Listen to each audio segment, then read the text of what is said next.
How can Facebook advertising work for businesses that have products that don't comply with Facebook policy?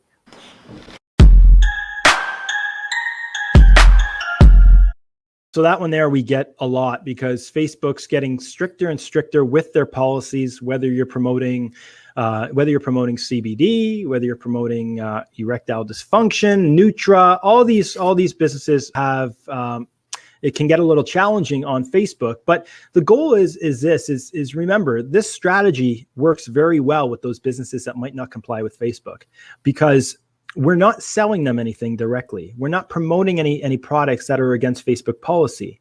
We're creating a lead magnet that matters to that target audience that you can sell them over email later on. You just want to collect that information to sell them over email. So a great example of this could be, the top 5 benefits of CBD for mental illness. Just an example. But that right there, you'll get the people that might be in your target audience over to email, and now you can sell your CBD products. If you have certain, like, let's say another one, dating is a great example as well. Let's say you have a dating product, you're a dating affiliate. Well, maybe top 5 exotic destinations to take your date in 2021 would be a great lead magnet to get people into your funnel.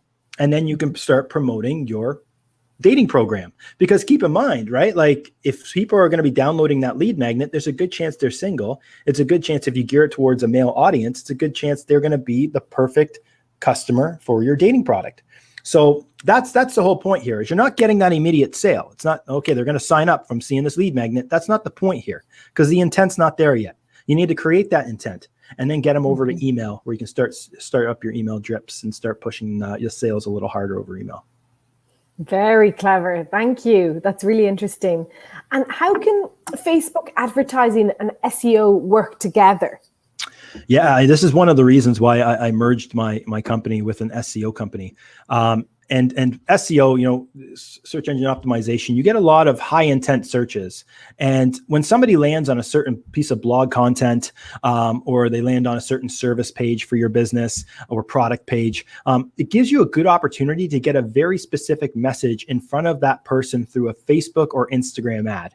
And that's where it works really good together. So anybody that signs up with an SEO program with us, that Facebook pixel right away is going on that website if it's not already there, because we at least want to have an opportunity, once we get enough traffic volume on a certain page, to retarget them with a very certain message. The good thing about blogs is it gives you some good insight on that audience, right? Maybe you're addressing a pain point to the problem within that piece of blog content. Well, the next course of action needs to be that Facebook ad to keep your business top of mind. Because let's be honest, most times people hit a blog, they read it, they don't remember the brand. So by forgetting about using that Facebook pixel to retarget them, you're doing yourself a disservice, because, especially speaking of branding, it's a perfect opportunity to stay top of mind with that user. Okay. And what does the process look like when a client hires you to run their Facebook ads, like you were describing there at the end? Yeah. So when somebody hires us to do their Facebook ads, so the first thing we do is we have to do our due diligence. So we do a lot of research, because it's imperative to understand the brand, right? We can't just go willy-nilly and launch ads tomorrow, right? We have to do our due diligence. We have to understand what that pain point is and make sure we get the perfect lead magnet, which is obviously approved by the client, before we put anything live.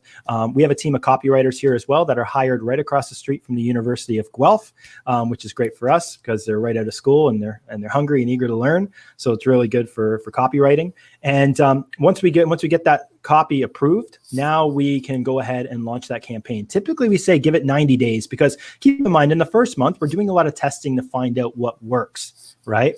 And then in month 2, we're moving over that needle a little to the retargeting. So maybe we might introduce 30% retargeting in month 2. And then in month 3, we're moving that needle even more, where it's maybe 50% retargeting. 50% of the budget is allocated to retargeting. Now, this all depends on budgets. We have some clients that spend $1,000 a month. We have clients that spend upwards of $10,000, $20,000 a month. So it really depends on what that budget is and how quickly we can move that needle. Because the key here is you don't want to target a pool of people that's too small, because your ad cost is going to be too high. So that's why we can't start the retargeting right away, because we need to develop that pool of people first.